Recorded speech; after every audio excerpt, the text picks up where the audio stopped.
Olá, meu nome é Caroline Costa, fundadora do Travessuras Literárias, onde o livro lê você. Hoje eu vou ler uma crônica da Ana Maria Machado chamada Bom de Ouvido. Volta e meia a gente encontra alguém que foi alfabetizado, mas que não sabe ler. Quer dizer, até domina a técnica de juntar sílabas e é capaz de distinguir um vidro dianteiro de um itinerário de um ônibus. Mas passa longe do livro, revista, material impresso em geral. Gente que diz que não curte ler. Esquisito mesmo, sei lá.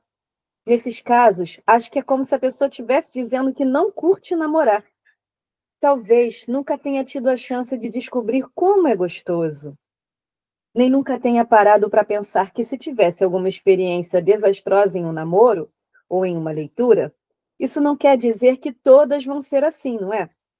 É só você trocar de namorado ou namorada. Ou de livro, no caso.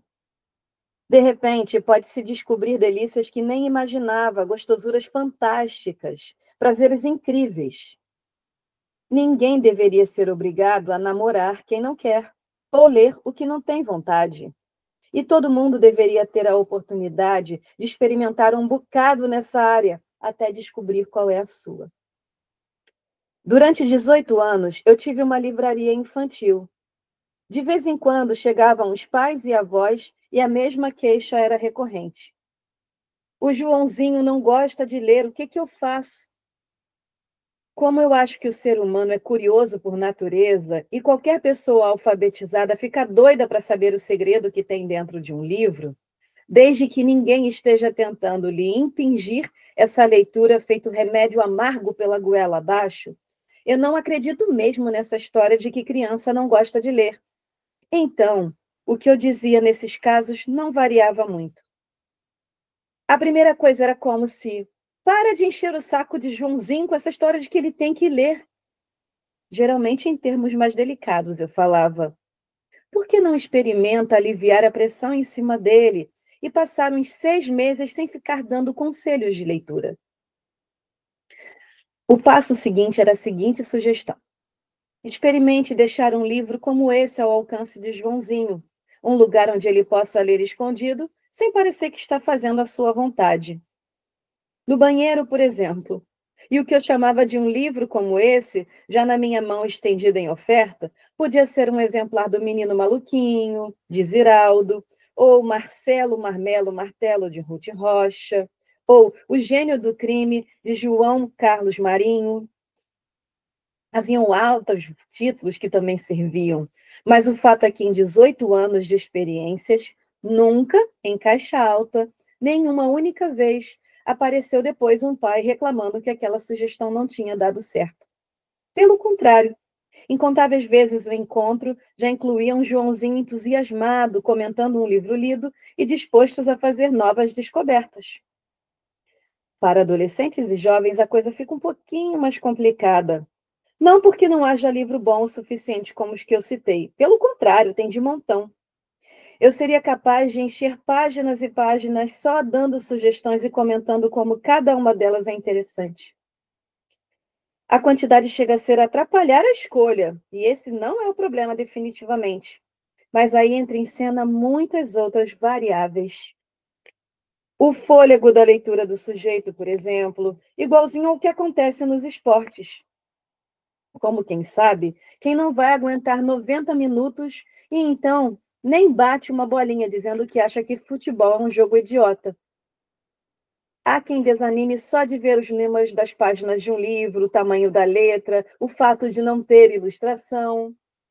Nesse caso, o cara acha que vai ficar com a língua de fora só de pagar o maior mico e não conseguir isso. Ele não percebe que não está se competindo com ninguém. Também não tem ninguém na arquibancada olhando a sua performance. Dá para levar o tempo que quiser até chegar ao final do livro. Ler uma página, por exemplo, por dia, se não quiser é depressa demais. Num livro como esse aqui, que é Comédias para se ler na escola, há histórias tão curtinhas. Para outros candidatos a leitor, não é uma questão de fôlego, mas de medo de não ter a musculatura para ler. Só de dar um chute coxo e a bola não ir longe. de não aguentar a força do que está escrito, de não entender umas palavras, não perceber o que o autor quis dizer e ficar se achando um burro. Sem nunca usar, os músculos podem acabar tão atrofiados que o cara nem consegue mastigar feito um bebê. Só come papinha, sopa e sorvete. Incapaz de traçar um churrasco, para não falar em ir ao supermercado e trazer uma carne, plantar a própria horta, dar um trabalho. Quando eu vejo essa atitude, eu sempre me lembro daquela frase: acha que educação custa caro? Experimente só a ignorância. Mas, de qualquer modo, dá para entender ser solidário com quem ainda não teve a chance de desenvolver uma musculatura leitora. Tudo bem, vamos devagar. Vamos lendo os textos curtos, fáceis, divertidos, variados, numa linguagem clara e parecida com aquela que a gente fala todo dia e toda noite. Não há limites. É só folhear esse livro. Pode ser que algumas dessas histórias atraiam a atenção e mostrem que, mesmo diante de uma ou outra palavra que lhe escape, ninguém aqui está falando complicado. A autora está falando do livro Comédias para se ler na escola, do Luiz Fernando Veríssimo, tá? Que é sempre importante citar isso. Outra questão difícil na escolha de cada leitura de jovens e adolescentes, em minha opinião, é que eles já são praticamente adultos. Ainda mais hoje em dia no nosso país. Não tem que ficar lendo as histórias de turminhas de garotos que só trata de apelidinhos idiotas. E inventa uma máquina do tempo que apura um crime ou enfrenta um terror de múmias e mortos-vivos de um serviço de cientistas malucos.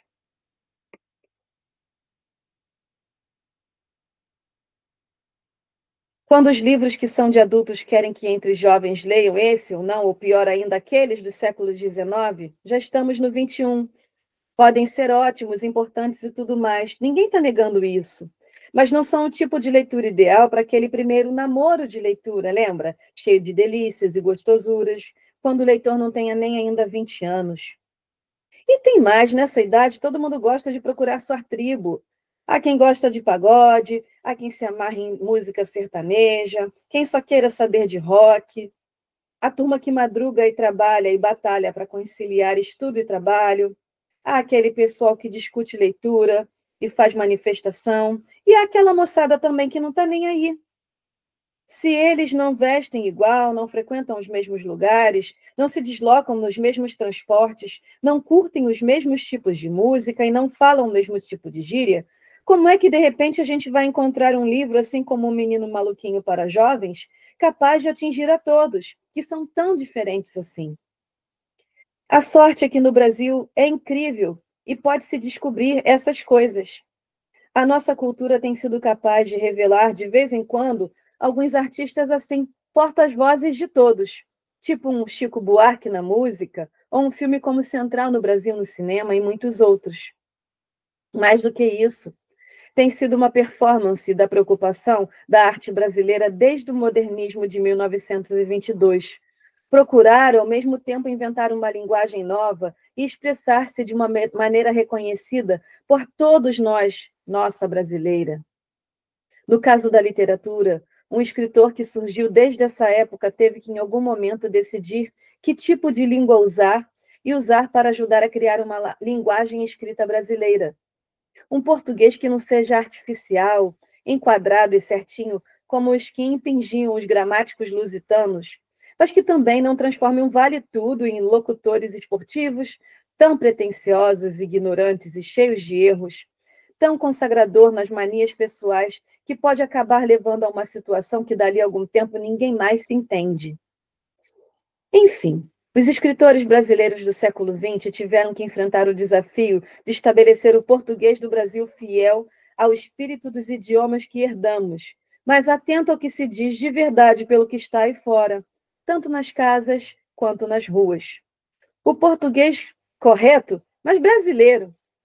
Para ser um bom escritor foi necessário ter bom ouvido, ser meio músico e, além disso, captar nossas pausas para rir, coisa semi-importante para todos nós.